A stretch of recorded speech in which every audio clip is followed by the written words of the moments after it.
Clark, he's a really, really strange person. You know, I lived with him, and I heard a lot of different stuff from him. After the commissioner found out that he was actually my cell buddy, he came down, knocked on my window and said, "You're moving across the hall." And I said, "Why?" He said, "He might wake up one day and think you're the devil. And we can't take that chance." I said, "But the thing of it is, he only kills kids and women, so I'm not worried about it." This guy is a serial murderer. I think he's insane. He thought it was Jesus for real. I said, "Why did you do this to these people?" He said, "I saw my father do it." He is just evil incarnate. We have to put him in the ground. We're gonna kill him. We're gonna kill him.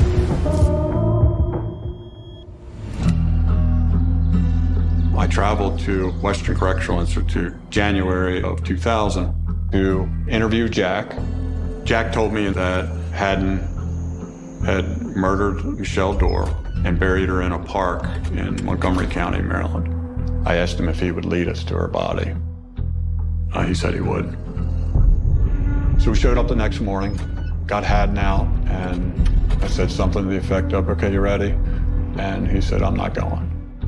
So I told one of the correctional officers to go get Jesus.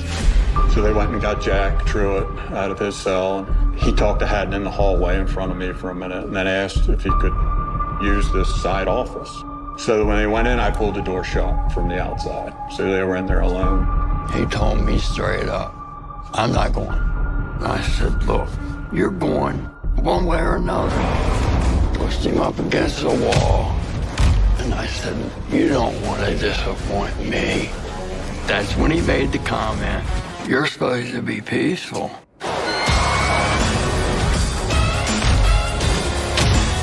Batter up. I said, "I am peaceful. I'm using the power of the Lord to help get this evilness out of you." And he ate that up, man. I don't know what took place behind that door, but when he came out, Haddon was ready to go. And then Jack told me, "I've got to go too." Oh, he wasn't going nowhere without me. So we loaded up. Jack's sitting up front and Haddon's in the back with the two detectives on each side of him. Now, I thought Jack was laid back and somewhat cool for a prisoner, but he's also a convicted murderer. Now I've got two convicted murderers driving down the road. I had this thought in the back of my mind. It's like, okay, is this some type of escape plan? So I'm going a little fast, and I look over at Jack, and I see his eyes are kind of like bugging out of his head. He looks sick almost. I said, "Are you all right?" Going 90 miles an hour. That really freaked me out. I said, "I haven't been in a vehicle in 30-some years." I was like, "Can you slow down a little bit?" God, please let him slow down. We're taking Haddon and Jack to right off of Route 29 in Montgomery County, Maryland, near the White Oak neighborhood. That area was like a dumping ground. There were bed springs, mattresses, just all kinds of junk in that area. When we took him out of the car, Haddon seemed a little disoriented, almost a little confused. And then he said something to the effect of, "Well, it's been a while. Like these trees weren't this big." He was excited because he wanted to travel all around through the woods.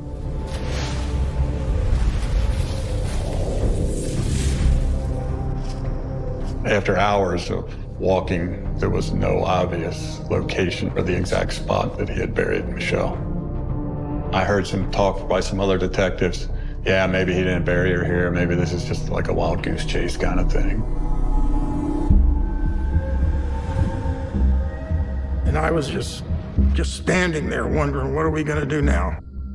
Then I remember Ed with his foot kind of rubbing the dirt.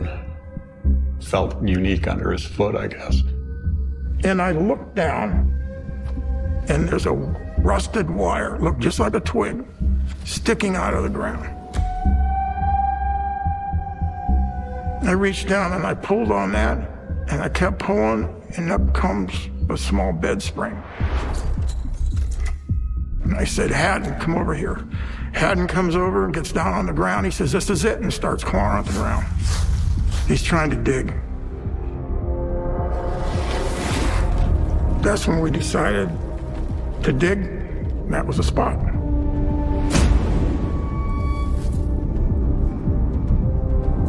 Peeling the dirt back, they found the pink bathing suit. I remember we have a picture of the pink bathing suit coming up. Mostly just bones. Pink bathing suit and the bones. It's a miracle. That's all I got to say. I mean, it was almost like she wanted to be found. It was a bittersweet ending. I mean, we finally got the body back. And, I called Carl, and I mean, he didn't have much to say. I mean, the guy's still in shock. Without Jack Truitt's assistance, the body of Michelle Dorr would not have been recovered. He received information. He had courage given his situation in prison to bring that to the police. It's just so horrible to do that to a human being, especially somebody that's just so innocent and going swimming in a pool and not bothering nobody. And there's no reason for stuff like that. And just the way that he buried her. This is a person in a mind that has done this before. There was no doubt in my mind that there were other victims out there. That Haddon Clark was responsible for killing and burying.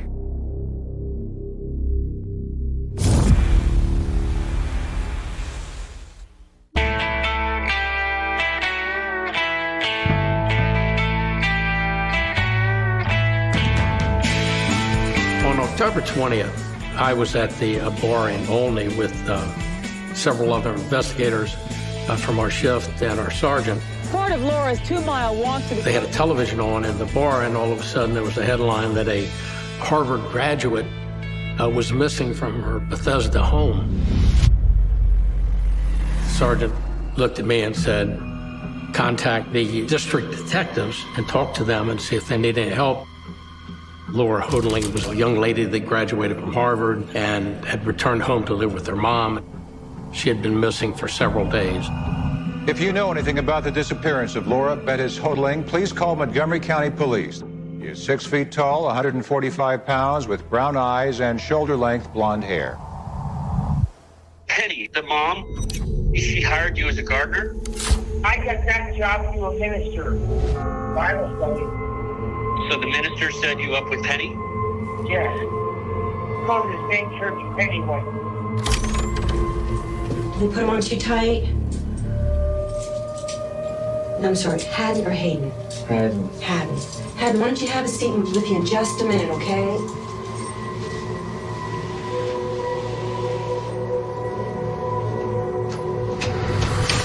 You know Penny? Well, Liz and I are here. We're here to help her.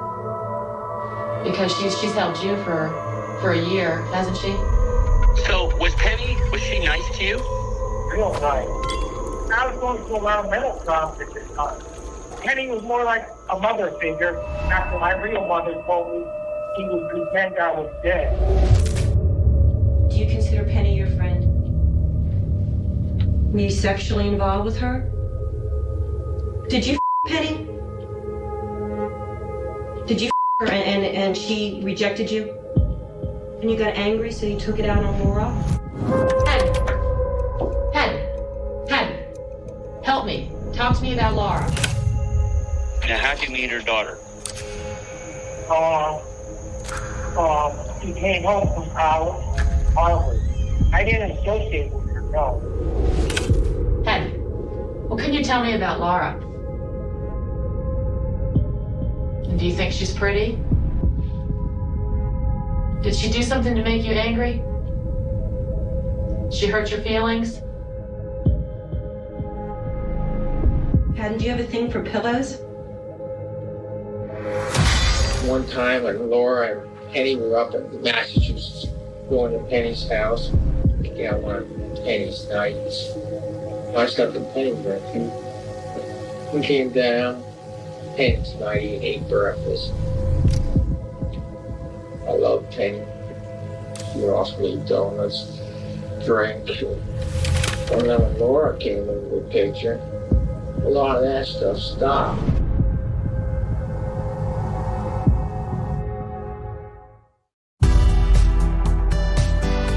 There's our house. I wonder if the people who live here know what happened.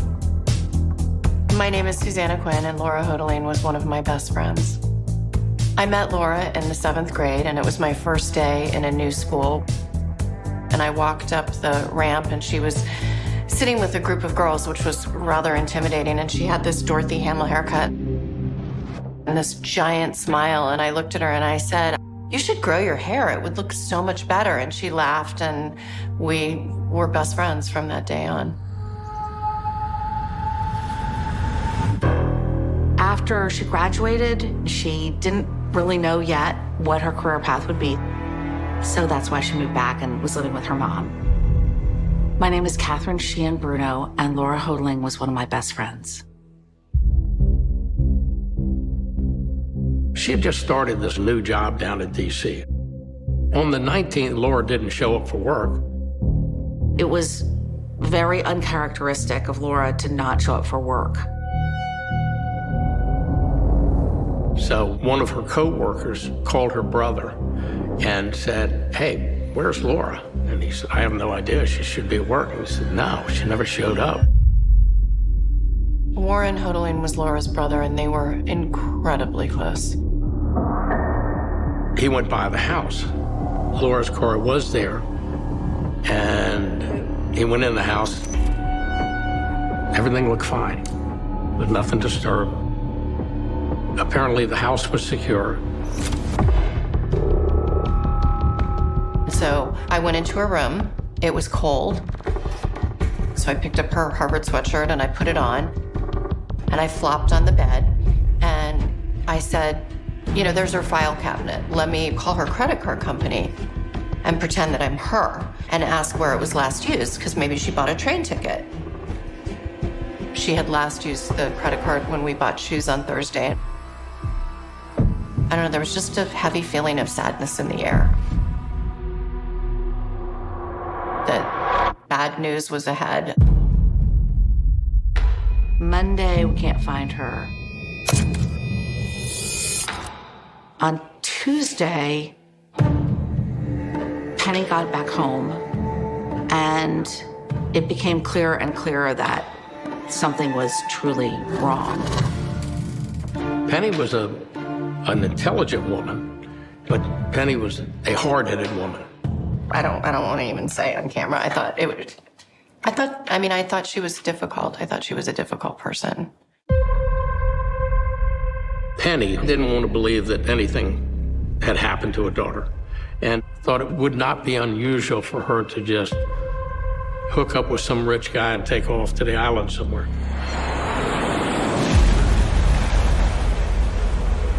I'm sure she's fine.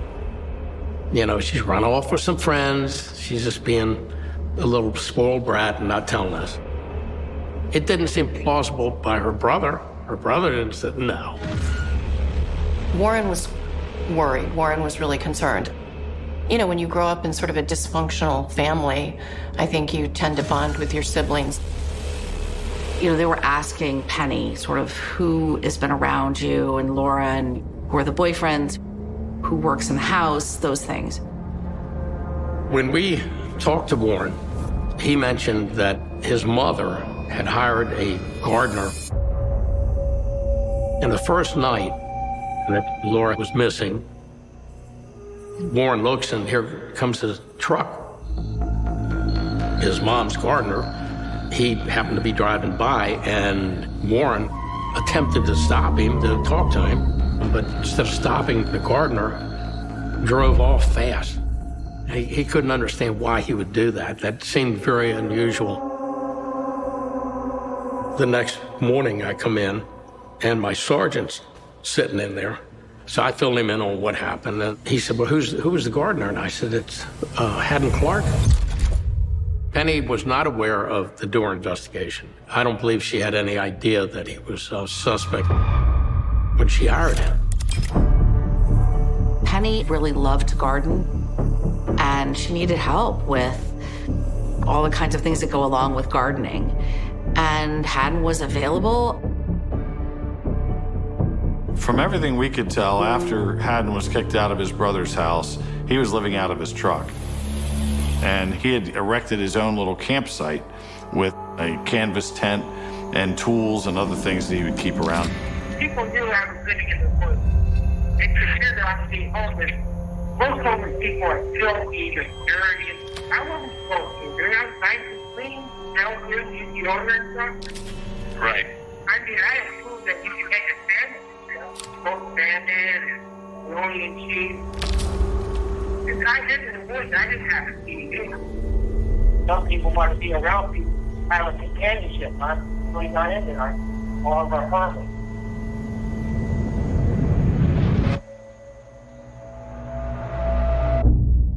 My understanding is Penny Hoadling had a very charitable attitude towards people. She recognized Haddon Clark as somebody who was troubled, and she had a lot of faith and trust in rehabilitating this young man, giving him something to do. That's when we started in depth with Penny, more about Haddon being the gardener, and she went into more detail about how odd he was. She would give him tasks to do in the backyard, such as digging a flower bed, and he would dig and dig and dig, didn't know when to stop.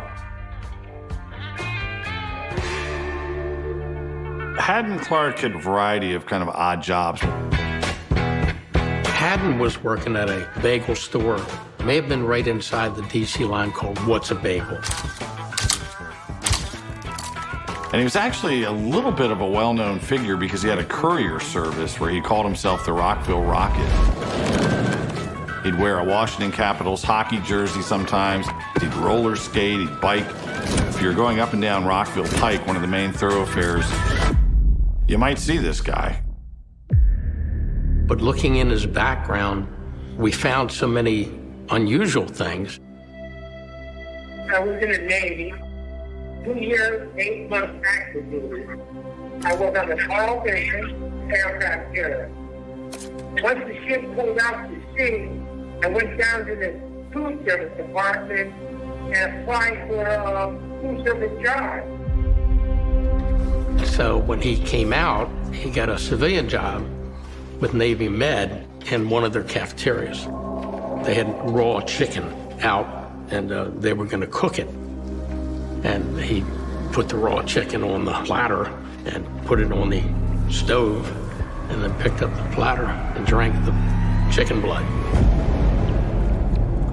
And his co-workers were like aghast, and they reported to the supervisor, and he was relieved of his job. We knew that he was a suspect in Michelle Dorr, but we wanted to look and see what else has he done. He was renting a room in Bethesda from a family. Their daughter had been traveling abroad for a long period of time. They let Haddon rent out the basement, and they came to him and they said, our daughter's finally coming home from China. We're gonna have you move out. Haddon's reaction to that was crazy. He dug into the drywall of her bedroom and put fish heads into it before resealing it. And so this family soon started to have this horrific smell from the bedroom, which they couldn't figure out for a long time until somebody came in and checked the walls and found all of this destruction. And once you check him out and find out what he's done in the past, you become aware that there's something wrong. We go back and talk to Penny. he had access to the shed, and she kept the key to the house in the shed.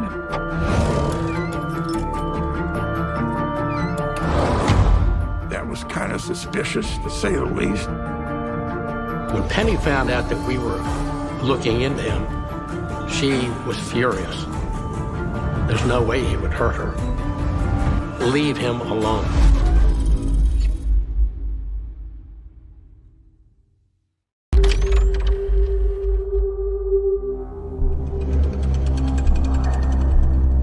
I had 3 jobs: sanitation, laundry, and I was the iceman. I kept walking by Adam's cell, and I'm like, man, what in the hell is that smell? So I went to his door. I said, what are you doing in there? I opened his locker, and there was 15 cartons of milk. He would save them. It's hot. He just let them swell up. It just was rancid, man. I said, why would you do that? He said, it just reminds me of decayed bodies.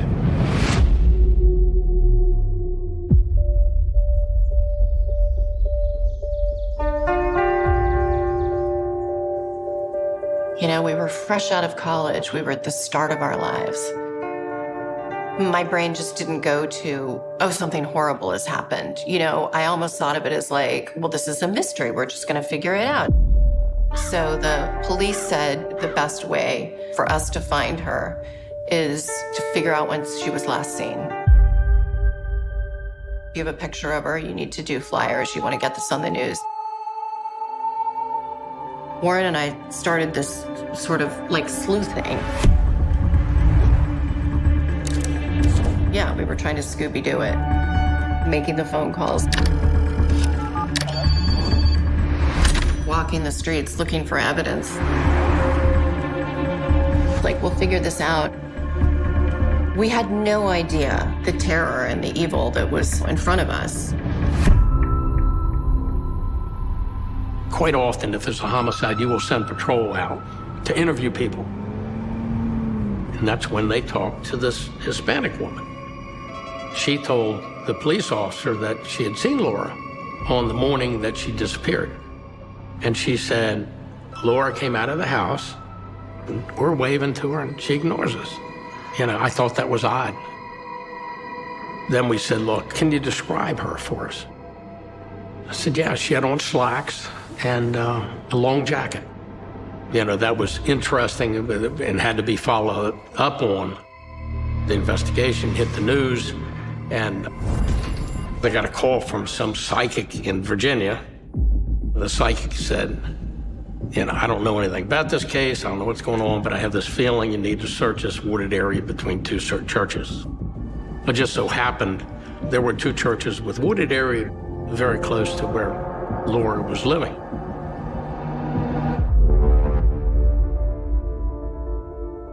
I contacted the investigator who was working the case down in Bethesda, and I said, hey, can you check this area? I came up here to check with the police officers that were doing the search in these woods. When I got here, I asked them how they were doing. They told me that they found some women's shoes, some women's clothing, and that he found also a pillowcase. They believed that it had been here a long time because they had stains on it, probably from leaves. You've found things in the woods and they have these stains on them. And as the leaves deteriorate, I said, really? Let me see the pillowcase. As soon as he showed it to me, I knew it was not stained by leaves. That staining was blood. The pillowcase was a very high-quality pillowcase, and it had a very unusual fringe on the end. We went down to talk to Mom. I said, okay, can we check her bedroom? Mom said, the bedroom is fine, absolutely fine, look at it. And she was somewhat irritated, went in and pulls back the bedspread and said, wait a minute, these aren't her sheets. And this isn't her pillowcase. They were different, and it was a puzzle. She did not know where they came from. And then she ripped back the sheet and said, the mattress pad is gone. She said, we always have a mattress pad on our mattresses. Somebody has changed these sheets. And that's when I asked about the pillowcase. And I had a picture of it and showed her, and I said, you know, they're the same. And she says, well, let me check. She always loved those, so I have 2 sets. Pulls it out, it was the identical pillowcase with the fringe.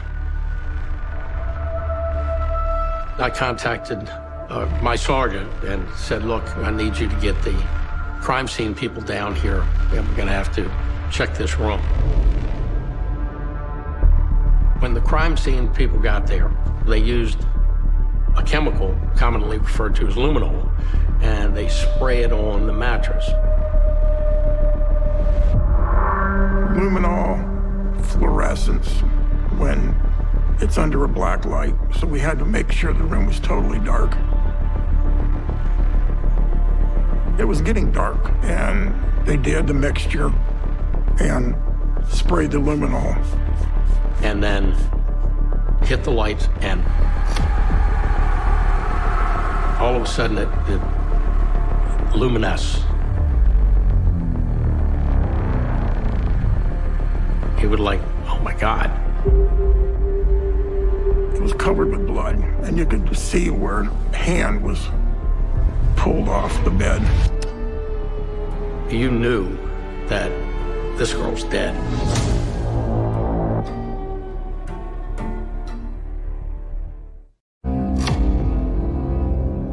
After we saw the illumination from the luminol on the mattress, there was enough blood to suspect the worst.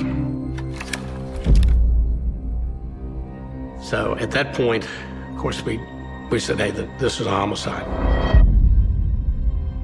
And then we took like a lamp, we took hairbrushes, different things that belonged to her. So that was all taken and analyzed. They mentioned to us that the hairbrush, we have Laura Hodeling's hair in there, but also found a synthetic hair and didn't think anything of it. We went out and notified Penny and Warren that we believed that there's a good possibility that Laura was murdered in that room. Warren just broke down. He just totally lost it. And I remember Penny she just looked at us and said, uh-huh, which we were kind of shocked at her reaction. I came home, I walked in the door, and there were like 17 messages on the answering machine. As I was playing the first one, which was a friend of mine saying, call me, don't call anyone else, call me first. The phone rang and it was Penny. And she said to me, Susanna, we know that Laura is no longer living in her body. She's dead. I hung up the phone, and, you know, years of watching soap operas and watching TV where people freak out and throw themselves, you know, downstairs and at walls in grief, I thought, you know, that's so ridiculous. You know, that's not going to be me. And I, for probably the first and last time in my life, went bananas. You know, I just kept saying, first my mother, now Laura, why is this happening? In 1 minute, all security, stability, safety that I felt in, you know, the world, my community, with my friends was completely shattered. Our best friend, we are 22-year-old, 23-year-old young people, and our best friend has just been like ripped out of her life. All that promise and all that beauty and all that love is gone. I had chills. For years, I thought, you know, 24 hours after she was killed, I lay there on the mattress soaked with her blood.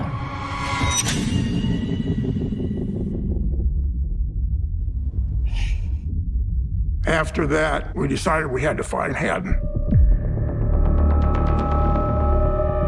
Every police district has what they call a SAT unit. It's a special assignment team.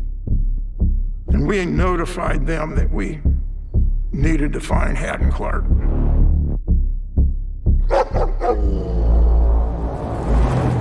And they did.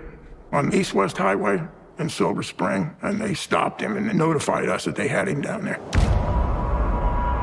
So we responded down there right away.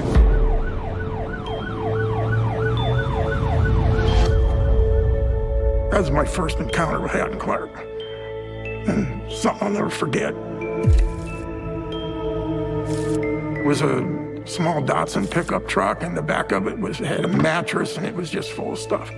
And I walked up to talk to Haddon, and I told Haddon, I said, Laura is missing, and Penny is really concerned, and we need your help to try to find her. It was at that point Haddon goes, oh my God, I just want to die.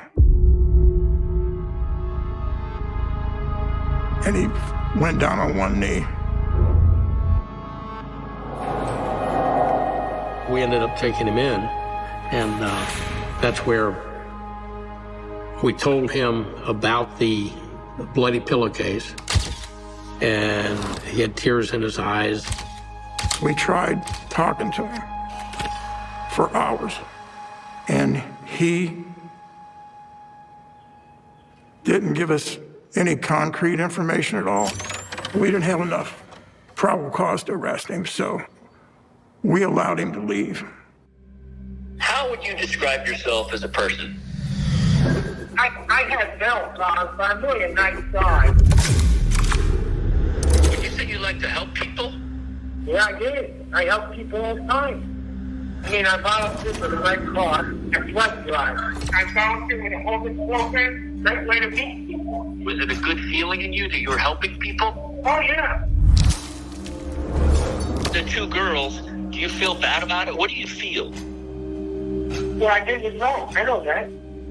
Did you have any remorse right after? Yeah, I don't know.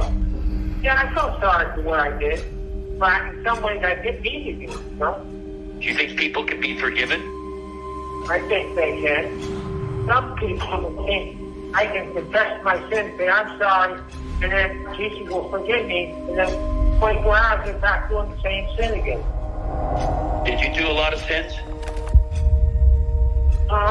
Quite a few, Kai. Detective Fallon got a search warrant for his truck. In the pickup truck, he keeps a journal. And the journal, it would have the date and the time when he would buy $10 worth of gas. And then when he would buy $4 worth of power bars. He kept track of every dime that he spent. We had secured a search warrant for a storage bin in Kensington, Maryland. And went in, and Haddon Clark is meticulous. He's neat. He's obsessed with having everything, lined up. We found his checkbook, and we found receipts. It was to a hardware store, and he had bought duct tape, baling twine, and he had in the notation section in the checkbook, he had the name Laura. We felt we had reasonable suspicion, but we didn't have any probable cause to arrest him at that point. We're sitting there, we're trying to build the case against him, but we don't have evidence that he did anything. And I just wanted to rattle him and to get him upset that maybe he would do something to lead us to where she was. So Haddon had a voicemail. People could leave messages for him. It's a shot in the dark. Just sitting at my desk, probably midnight. I picked up the phone and dialed the number. As soon as it went to voicemail, I said, Haddon, this is Laura. Haddon, I need your help. I need you to help me. Haddon, you can't just leave me out here. I need to be buried. I need to be buried, Haddon. Please, I need you to tell them. I can't be at peace without you doing that. Haddon, please do this for me. Haddon.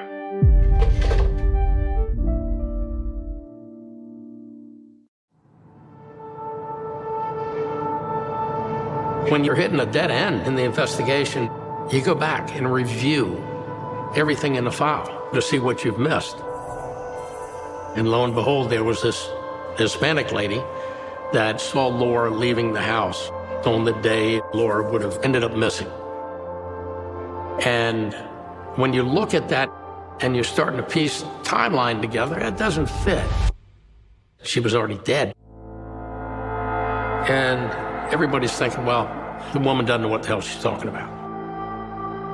We call Penny and say, look, we're trying to confirm something here.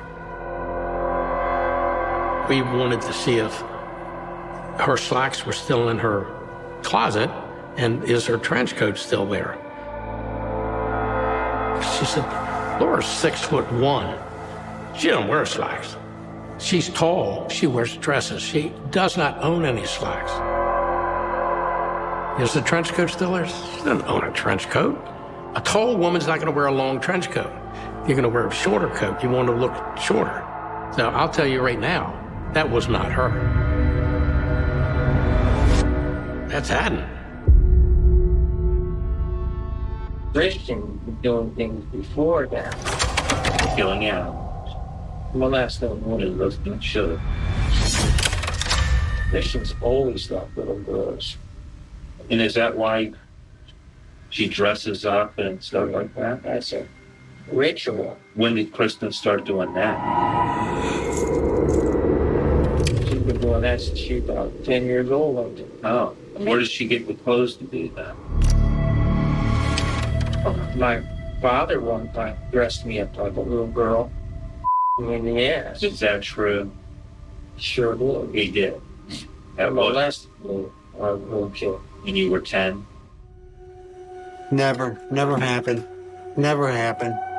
My family would never agree with that. My family only want to know what they want to know. I don't know about anybody making him, but he was caught several times taking intimate articles from my mom's dresser. I mean, playing dress up is just a thing. It doesn't mean anything necessarily. So we went back and did searches in the storage facility, and we found all of these high heels. And he had bras and falsies. Found out that he did have slacks, a whole bunch of ladies' slacks that would match, and he had a bunch of wigs. They had red wigs, black wigs, brown wigs, and they had a blonde wig.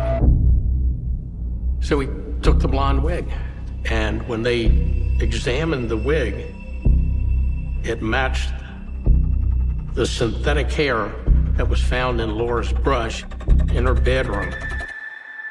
So then you go, okay, here we are. Now this is Haddon leaving the house.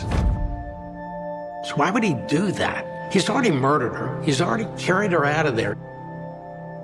Well, he had to go back to the house, clean up the mess, make the bed. Then to cover his tracks, he leaves at the time he knows she would normally leave, but he wears slacks and a trench coat and a wig. But still, it's not enough to arrest him. This guy was seen walking out of Laura's house, dressed like her. Come on, man. Is he evil? He's not only evil, he's very cunning.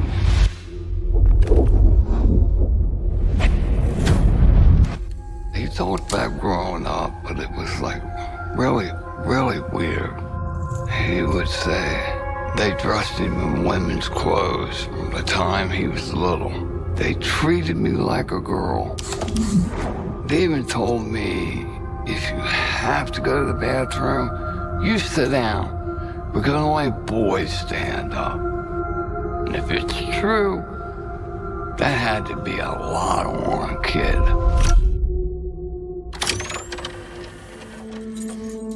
There was a lady who saw you dressed up like a woman. Yeah, the trench coat. We felt we had reasonable suspicion, but we didn't have any probable cause to arrest him at that point. Sue Blue, the chemist, was still dealing with the pillowcase. in our lab upstairs. When Sue was examining the pillowcase, she takes out like a little piece of the blood to test it. And she mentions, I think there's a fingerprint in the blood. I look at it and say, that looks like a toe print. So then we packaged it up. We take it down to the regional lab that examines fingerprints. A short time later, I got a call from the lab. I said, hey, this is a thumbprint. And so they then ran it through the system, and it comes back as Haddon Clark's thumbprint. It was a kind of fingerprint that his fingers would have been in that blood. So now we've got probable cause to arrest him. They found him sleeping in his truck at the Mormon Temple in Silver Spring, in the parking lot. When he was arrested, he was sleeping with a teddy bear. And that's where we took him into custody.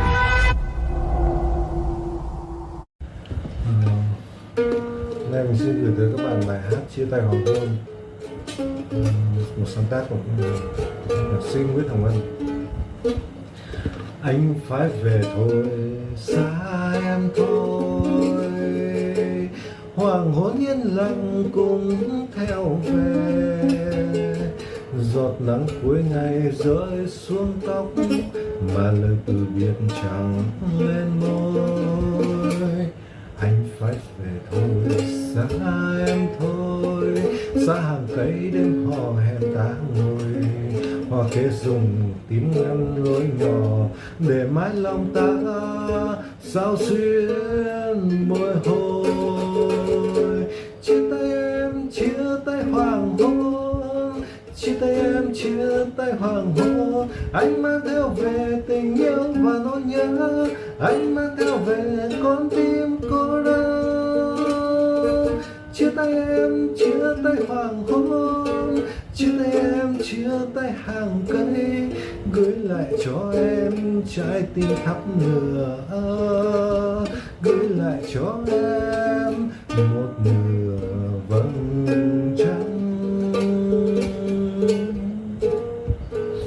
Anh phải về thôi, xa em thôi, xa hoàng hôn yên lặng cũng theo về, giọt nắng cuối ngày rơi xuống tóc, mà lời từ biệt chẳng lên môi. Anh phải về thôi, xa em thôi, xa hàng cây đêm hò hẹn ta ngồi, hoa khế dùng tím ngăn lối nhỏ, để mãi lòng ta sao xuyên bồi hồi. Chia tay em, chia tay hoàng hôn, chia tay em, chia tay hoàng hôn.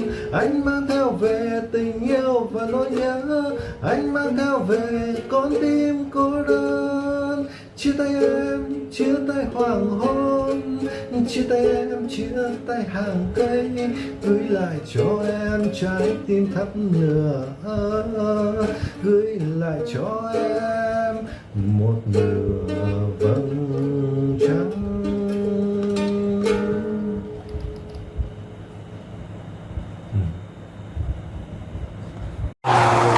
It's gone straight through the red line. Put damage, put damage. Don't do that! Stay still! Derbyshire traffic cops. It does have warning markers for potential firearms. Turn over! You're under arrest. Intent to supply Class A drug. Police 1,000 square miles. It's a crash. You got any other injury other than your head? With some of the UK's most dangerous roads. How nobody's been killed out of this, I don't know. Do you know how fast you were going? It's scary when stuff like this happens. In life and death situations. Get on the ground, you'll be tased! We've got runners. Face down. Yes, successful sting. Around every corner. Great acting, mate. There's a new challenge for the traffic cops. Step out of the vehicle now! Stay there. Stop grabbing me like that. Coming up. Get out of the car! Get on the phone! Cracking down on drug gangs. This is the largest amount that I've ever seen or had any dealings with. I'm just the driver. So stop. Ruling through fear. I just had one criminal have a knife in my back. And the dealers. You're being detained on the Section 23 of the Mischievous Drugs Act. Cashing in on the victims. Police!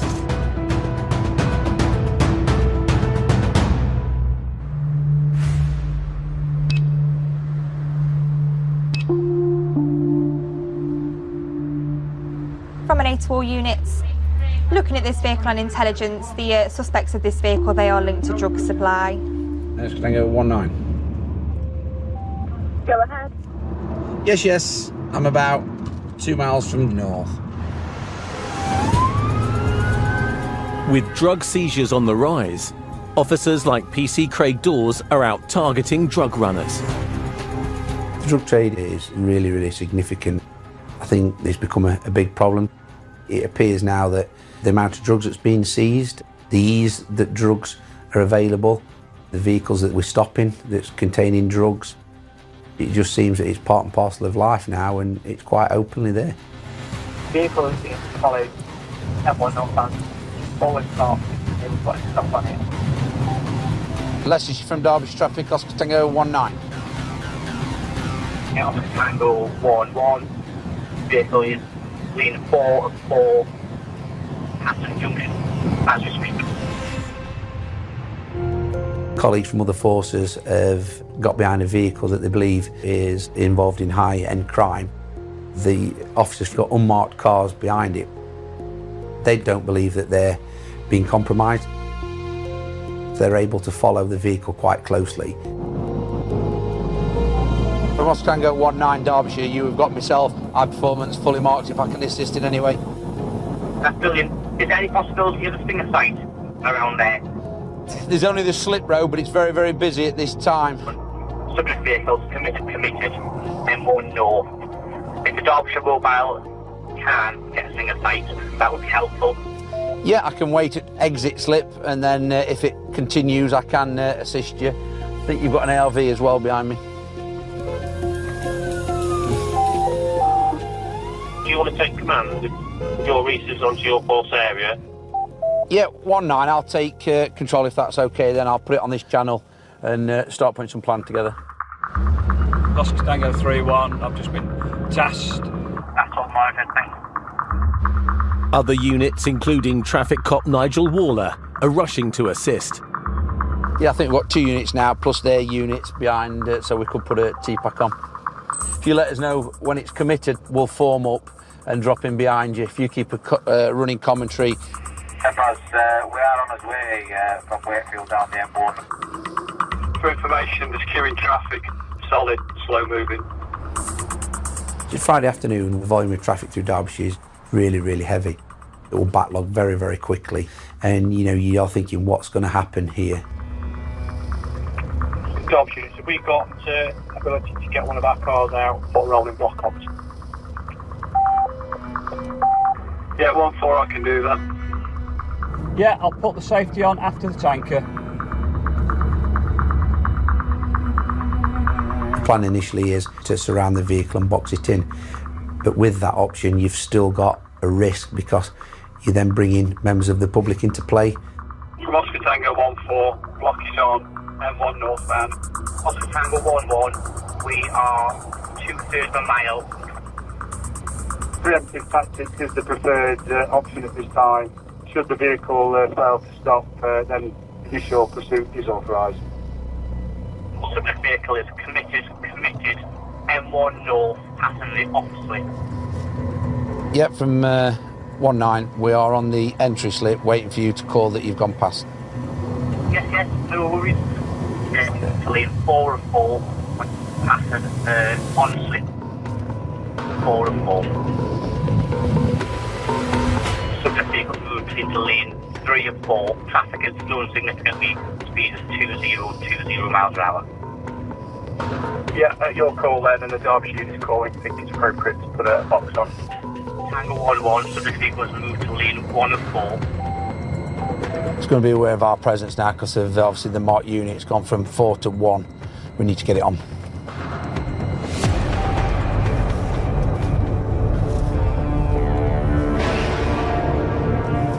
Tango 1-1, move up, move up, move up. Oscar Tango 1-1, subject vehicle is had.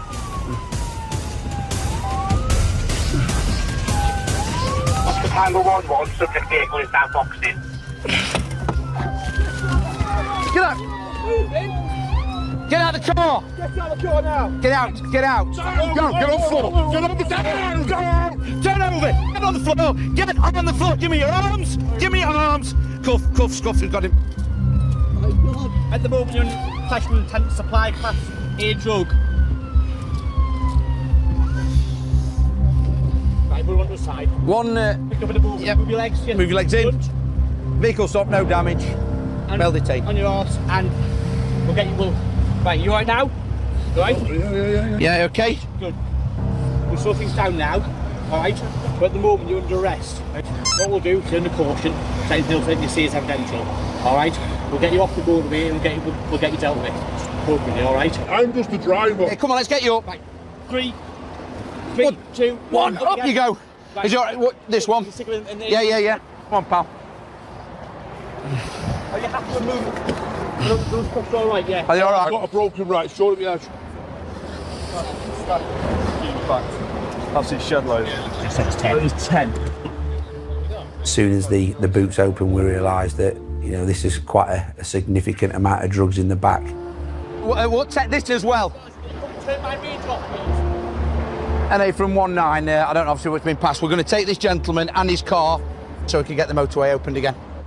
The officers move the suspect and his car off the motorway so they can be properly searched. It's always difficult when there's heavy moving traffic and you're trying to get around the other subjects going to and from. I think he was going to think about going, but luckily we all worked together, knew what we were doing and got the box on. One male detained, and it looks like a large quantity of drugs. He's got a lot of questions to answer. He's a suspect, but you've also got to look at is he a victim of cuckooing? It does happen, and people do get bullied into it, you know, and they rule with fright. Cuckooing is something that we're finding where these gangs will target the vulnerable. That can be from basically befriending them to then taking over the flat or house where they will go and deal the drugs from, or being made to transport drugs up and down the country through fear of violence, and it's becoming more and more common. So what we do now is we need to get the vehicles off the motorway. That's the main thing. You know, a motorway lane 1 and 2 at 4 o'clock on a Friday afternoon is not the ideal location to do any kind of business. So yeah, we'll get to the services and we'll sort it from there.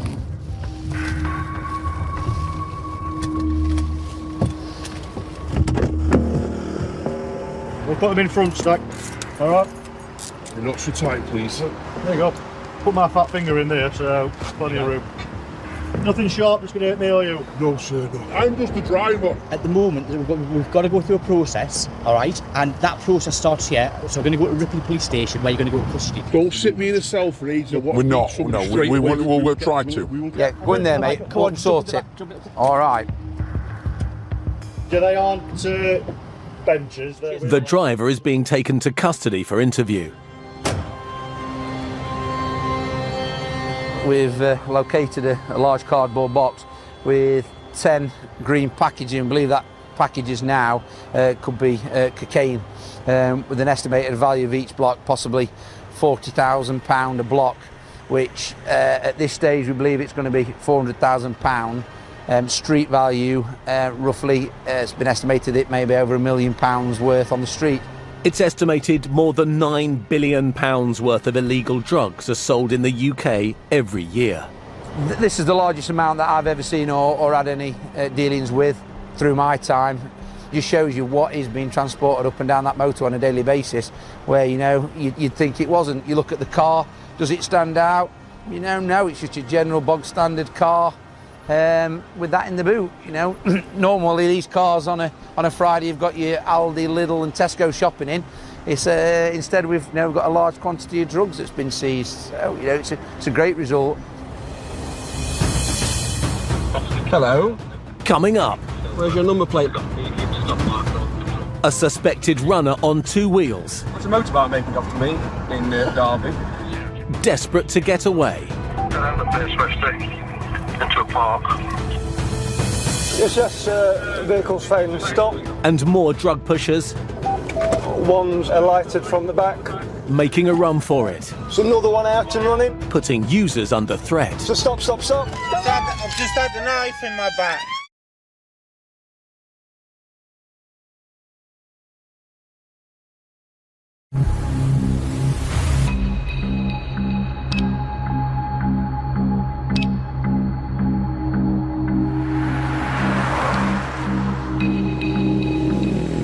We've got 2 TPAC units. Let's have a look at With drug offences on the rise across Derbyshire, traffic cops like Andy Swift are looking out for suspects running drugs. Hello. Where's your number plate, my friend?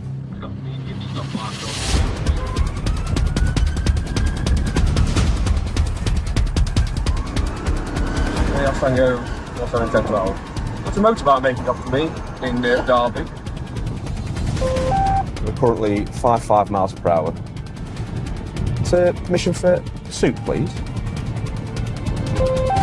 Location 47. And Bolton Lane, speed is currently 50 and a 30. DRA is low.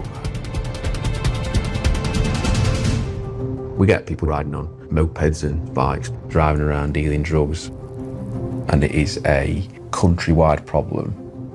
There's a massive demand for controlled substances, Class A drugs, Class B, Class C. Could we get a local Stinger dog unit and potentially MPAS if possible? Pursuit, vehicle is right. Sarah Paul towards you. Sarah Jim Martin, continue at this time, please. Down the Swifty into a park. The vehicle is currently going off-road into a park. Stand by. It's safe to continue. The vehicle is into the fields.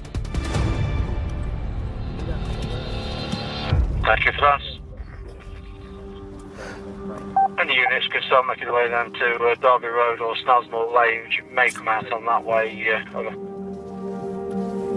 Fellow Landsway. Go to Fellow Landsway. For information, the rider is wearing grey tracksuit bottoms. He's got a black puffer jacket on. He's a white male, I'd say early 20s, and he's got a black helmet. Full face. Are you staying on this bit, Swift, in case it decides to come back? I'm going to stay where I am, mate. Yes, that's my plan. Drugs are the sole motivator for most crime. People who are committing your burglaries, your shop thefts, theft of cars, commercial burglaries, most of it is down to pay for drugs. And as soon as you stop one person who's at the bottom of the chain dealing drugs, someone has replaced them 3 hours later, just doing the same thing again. It's very difficult to catch these people because obviously they just go off-road, but they're always worthwhile trying to stop. There's probably a good 8 hours of the shift left, so let's see what else we can turn up. Across town, traffic cop Sergeant Scott Riley is also on the lookout for drug runners. I think drugs are a big issue everywhere, really. I can't really say whether it's any worse here than it is in other places, because obviously I've only worked in Derbyshire, but it's certainly a problem that's not gone away for my 22 years of service. 5 minutes later, he spots another suspicious vehicle. A receiving Oscar Tango Sierra 4. Dead. 1015 vehicle, check please at column number 2459. I suspect this will just be a bit of a boy race.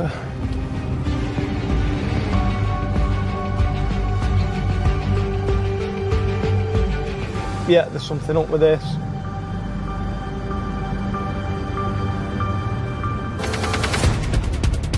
Yes, vehicle's failing to stop. Advanced driver, pursuit, T-Pack, DRE gone low at this time. Weather conditions are wet. Speed is 60. Right. While Scott pursues the suspect, Andy and PC Dan Mitchell race to provide backup. Units to respond. Possible sticker up. Take it 47.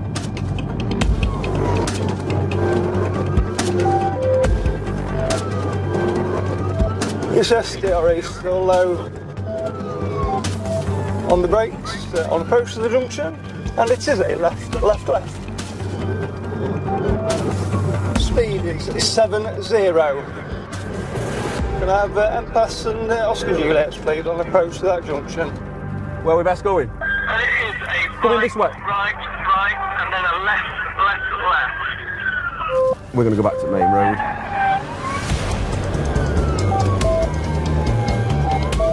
Yeah, we're still within the estate. Yes, one's alighted from the back. Finger, please.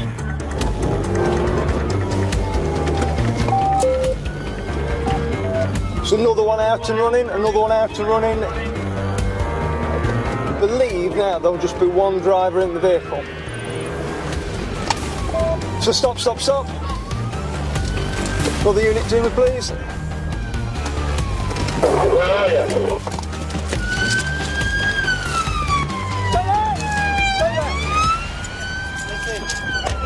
I've just had a knife in my back. Telling me to go. Safe and well, male detained. I've just had a wanted criminal to have a knife in my back. I'm not giving you no trouble. I'm not giving you no trouble. That's why I stopped for you as soon as you got out. 1015 person check, please. 2459. Oscar Charlie 15. Quite a bit of arrest history, controlled class A, heroin, crack cocaine. Yeah, lovely. I would suggest that's what his friends were doing. You been drinking tonight? No. I can smell alcohol on your breath. Can you? Yeah?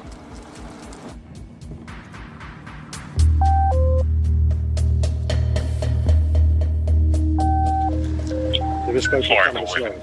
Stinkingly. There's some dealers. Good. Told me to get him away far enough. But you've seen me let him out, surely. Pump zero around the end of the tube. Go on, continuous left to the tow stop. Keep going. Hang up. Otherwise we're doing 16 statements. The driver's under the ego limit. Right, of course you passed the roadside breath test, but because of the manner you're driving, I suspect that you're under the influence of something. I can also smell cannabis.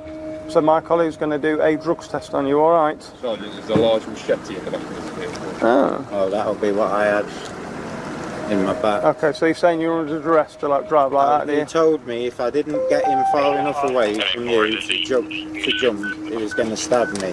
That's why, as soon as they got out of the car, I stopped. So what were they doing in your car then? How did they get in your car? I was just about to score off him. What I suspect that they're doing with him is he's a drug user. They will be using him to drive them around Derby because he's insured, he's got a licence. They will be doing their deals. They will be delivering their drugs to anybody in Derby. It's like a bit of an Uber for the drug dealer, really. And they will just slide him his drugs free of charge for his night's work.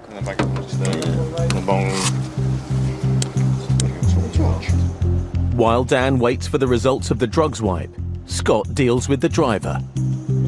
At this moment in time, I'm arresting you on suspicion of dangerous driving, failing to stop for the police, possession of an offensive weapon and possession of cannabis. And you'll go to Derby custody and then you'll be interviewed, and everything that you're saying about being under duress, you can tell us on interview, all right?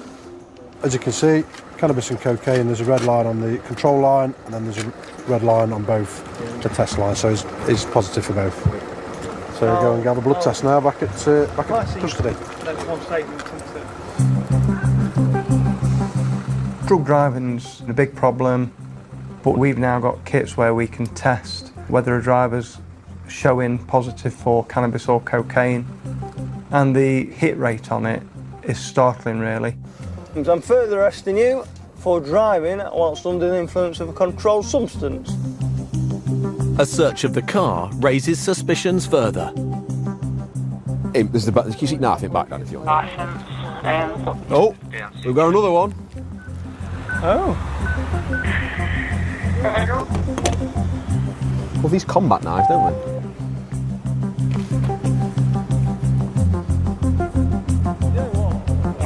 There's two knives. That was on the floor on the rear side and near, so passenger side. It's probably about, I don't know, blade's probably about, what, 15 inches long, maybe? And then there's another one, another combat knife, and that's probably about, what, 12 inches probably. So I'm sure if they were to be used on you, you won't come out very well. So I think they call them, some potentially zombie knives, I'm not really sure, definitely combat knives. It's horrendous to think that they're on the street. They've got no need to have those. There's only one reason, that's to obviously to hurt someone or to intimidate someone. That's all it's there for. I don't say this often, but I believe him. One's ran out, then another one's ran out, then he's stopped, and there is a big knife in the car. Yeah. And he's heroin user, isn't he? They'll be cuckooing, won't they? Yeah, they'll be just running him about to deal the drugs, hence why there's a deal of cannabis on the back and a bit of money. And he's stopped. And a big knife, and then he's stopped when they've run off. He's clearly a drug user. Possession of those knives and the failed stop, I would suggest that's going nowhere because they're not his knives. I wouldn't suggest. I would believe that they're the lads that were in the back. And if they're saying that we're going to kill you if you don't do this, then who wouldn't? The people at the top of the drugs trade are just exploiting people, from the low-level dealers to your drug users. It's the people at the top are the ones that need to be targeted. And I know they do get targeted, but more often than not, it's the people at the bottom that fall. Cannabis is there, a very small amount. Not a huge deal whatsoever. So I imagine that whatever drugs they did have on them, they probably ran off with the other two that were in the car. And obviously they'll find some other poor victim to drive them round and deal the drugs as the circle unfortunately continues. We've got it. We've got the vehicle. Coming up. Scrap. You're being detained under Section 23 of the Mischief Drugs Act. Derbyshire's road crime team hunt down a suspected dealer. Police! Police! Scotty, do you want this phone? Drug dealers really don't want us to have access to their phones.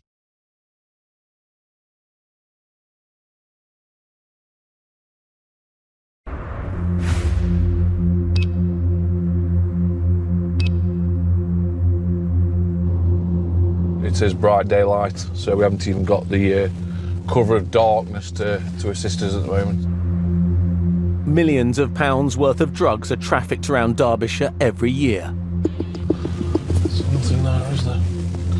To give us any kind of cover. Not down there either. PC Nick Lovett and the road crime team are tasked with cracking down on dealers. Our main work on the unit is drug related. These individuals are dealing controlled drugs within Derbyshire. We will actively hunt these people down. Persistence and patience is key in our role. We're given a tasking and we won't stop until that tasking is complete. Even though we are in plain clothes, in plain cars, and there's persons on the unit that have worked this area as a beat area before coming onto the unit, so we're all quite well known for some reason. Nick and the team are responding to intelligence about a local suspected dealer. we get information linking this individual to the supply of controlled drugs we believe to be Class A drugs within the area of Ripley and surrounding areas. The main aim of the game today is to go out, locate him, stop him, search him, and see what we find on him. Yeah, Victor 4 will find a plot location. Is that plot location near Vex Crescent? Yeah. Sergeant Luke Christian and PC Dave Bull are also on the lookout. The individual is linked to certain properties in the Ripley area. We know he has access to certain vehicles. Those are the main source of our attention. The vehicle we're looking out for, one of them is a Nissan Qashqai and the other is a Ford Transit Connect. We'll just try and get as close to him as we can in plain clothes and plain cars and jump on him before he can run. The challenges that we'll face where we want to be looking is staying undiscovered really by the locals. We have to look at an area and we have to judge how long we can reasonably stay in the area for. Hey mate, it's Nick.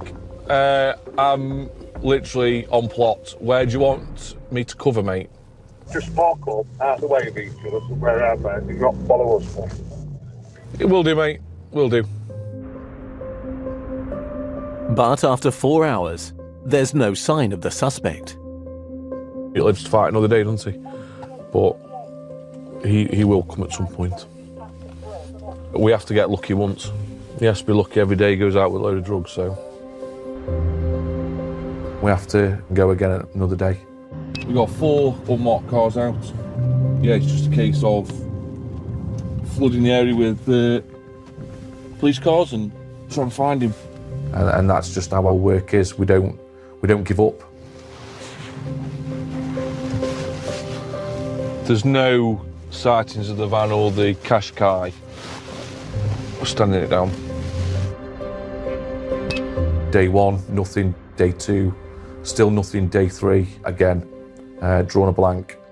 He lives to fight another day. We will go again, and again, until we've stopped the person who we need to stop.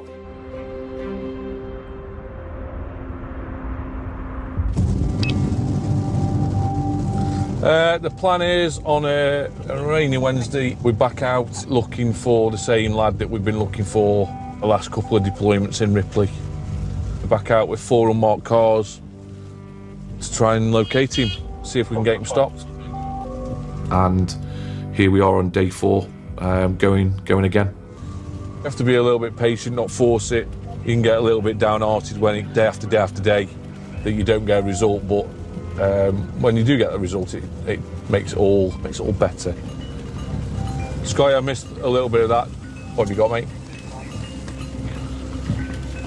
We've got it. We've got the vehicle. One of my colleagues has seen the subject vehicle turning into the car park and into a parking bay.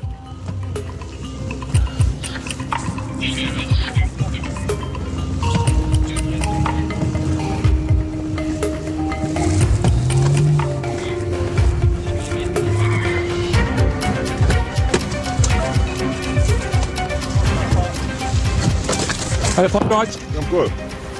How's it going? All right, mate. Okay, mate. What's crack?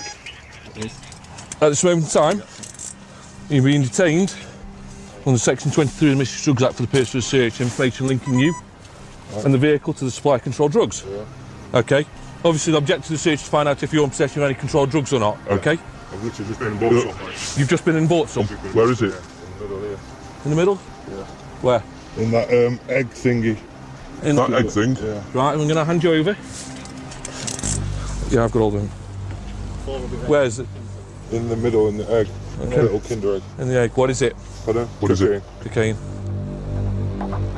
It's not uncommon to offer an amount up, so we're always cautious as to whether they've offered that up, knowing there is another further amount, and they hope that we will just take what they've offered up and leave and not search properly. Well, that certainly isn't the case with us. How much is it, mate? 6, I've just bought. Okay. And I'll be honest with you, mate, you're going to get locked up. I know, yeah, I agree. I'm going to search your house. Yeah. Because there's nothing in your house. No. You sure? I've got nothing, no. Your phone? Yeah, it is, yeah. Okay, what's the PIN number to it? Not telling us. Okay, fine.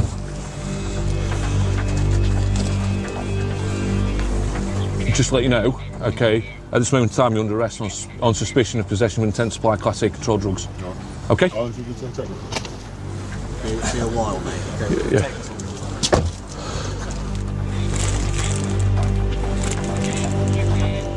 A Kinder Egg, which contains a quantity of little small dealer bags of white powder, which he's saying is cocaine. So he's off to custody, and now we're going to go and do a search at his home address. A little bit of time is of the essence, really, because he's quite well known, so we need to get to his address quite quickly.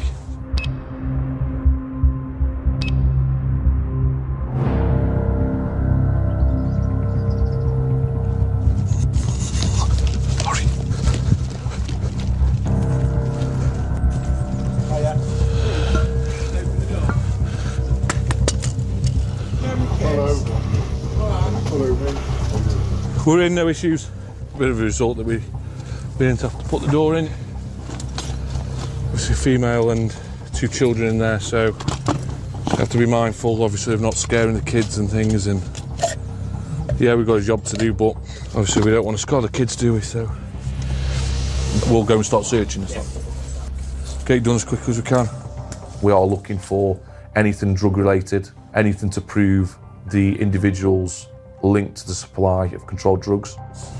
Scotty, do you want this phone? We locate a mobile phone. Mobile phones can be key to us within the investigation, and a lot of drug dealers and drug users really don't want us to have access to their phones. Oh, we're all done in there. Just got to do the cash card.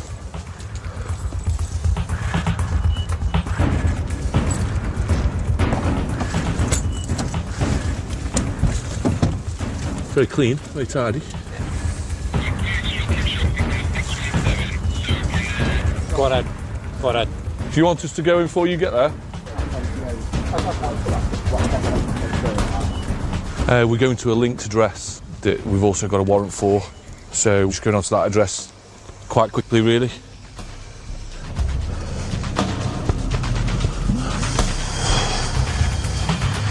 Probably not as fruitful as we'd hoped, but there's certainly items of interest in there.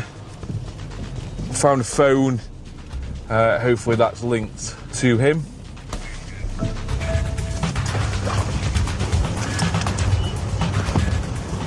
What number? Is this it? Yeah?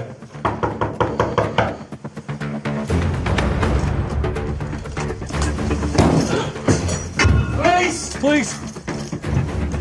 We're there to prove or disprove the information that we're getting. That these individuals are actively dealing controlled drugs from properties on the streets within Derbyshire. Nothing further is found at the second address. Nick and the team return to base to check in the evidence. We found a quantity of drugs, mobile phones. When it's all pieced together, I believe that it will prove his involvement in supply of drugs. Persistence does pay off. Keep going and going and going, and that's down to the team's work ethic and drive to be taking these individuals off the street. He's then failed to stop for us and thrown out them 5 bags of white powder. Coming up, a suspect tries to ditch the evidence. It was suspected to be Class A, possibly crack cocaine. Drug test, you mean? Yeah. Yeah. So on the test line, you can already see there's a line coming up. No, you can do it. No, Never do it.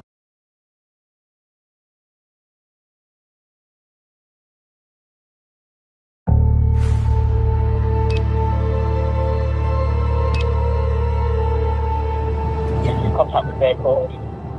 Yeah, no worries. I'm 1/4 mile from junction 26, so I'll not be long. Near Derby, PC Andy Swift is responding to a call for backup.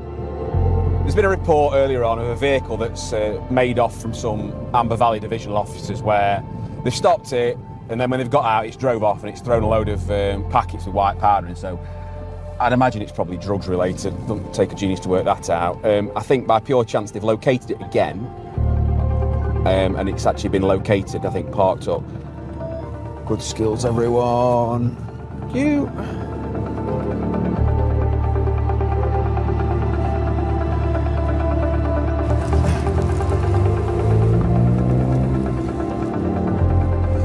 up, mate? You all right? We just come across as it's quite good news, isn't it, mate? So... Not liked it. No one. Yeah.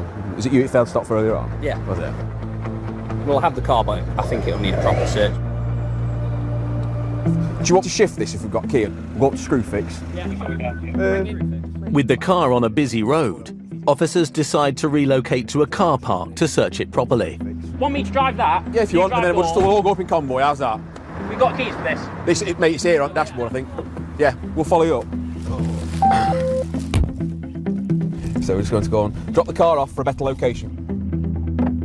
If the car's believed to be involved in drug dealing, obviously we've got the power to search it, and we're going to search every inch of that car to try and find the evidence that we need to potentially end up prosecuting someone. We don't want to let anything get past us. So we were driving along, a vehicle's gone past us at the junction, high rate of speed, so we've gone behind it with the intention of stopping it and wondering why it was going so quick.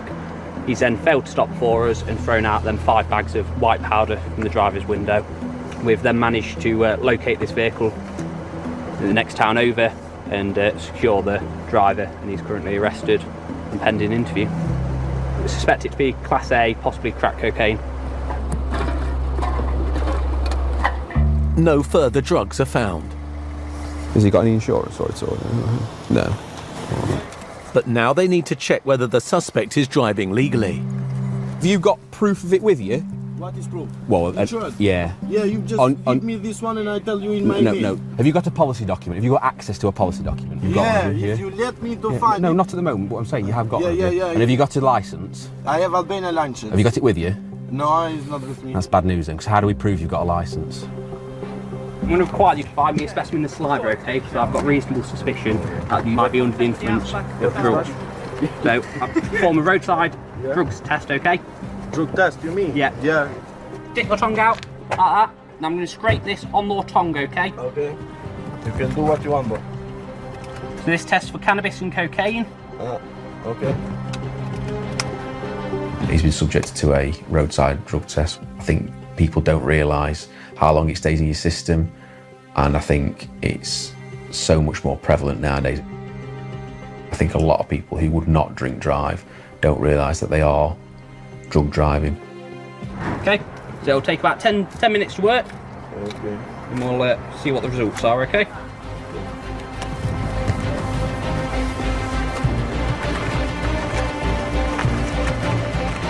Yeah, do you want to come sit in their car for us? My car? No, their car. My car. You're coming to the police station. Police station? Yeah. Why? You're under arrest. Arrest? Come on. Why arrest me? Yes, do you want to put cuffs to the rear though, just? Yeah. I just got cuffs on straight away as soon as vehicle. Why? Sure. Can you tell me? Jump in then. Yeah, jump in. Hold the seatbelt for me, mate. Tell me why you say me arrest. We'll tell you you're getting custody, but it's been explained to you. Yeah. I've seized both his mobile phones and drugs. I think that goes without saying. Starting to show up a line. Already? As you can see. That's, yeah. So if you want to further him, because it's positive. So it's 1854, the further under arrest on suspicion of drug driving, okay? No, drug driver, bro. So you do not have to say anything, but it may harm the defence when questioned, something later down in court, and if you say they've given evidence. So on the test line, you can already see there's a line coming up. No, you can do it again, So but maybe it's wrong. No, never do it. So what happens, you'll go to your police station, and they'll do a further test, an evidential test, to determine... You can do every test, but that one maybe is wrong. So they'll do that at custody. This is just a preliminary test at the roadside, and they'll do an evidential one at the police station, okay? Put it first one. He's failed a drug swipe, he's got no licence, suspected of not having any insurance, and he's failed to stop. Coupled with the fact that obviously there's been drugs thrown from the vehicle, so he's the type of person that is going to basically cause carnage on the road.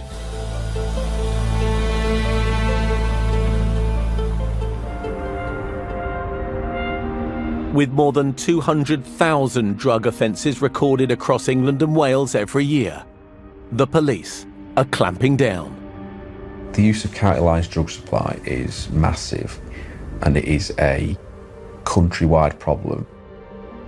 It's very easy money. You can see why people who haven't got much in life, like a lot of these unfortunate people haven't, do what they do. Ideally, we'd like to take out the top people, but to get near anywhere like that is proving difficult.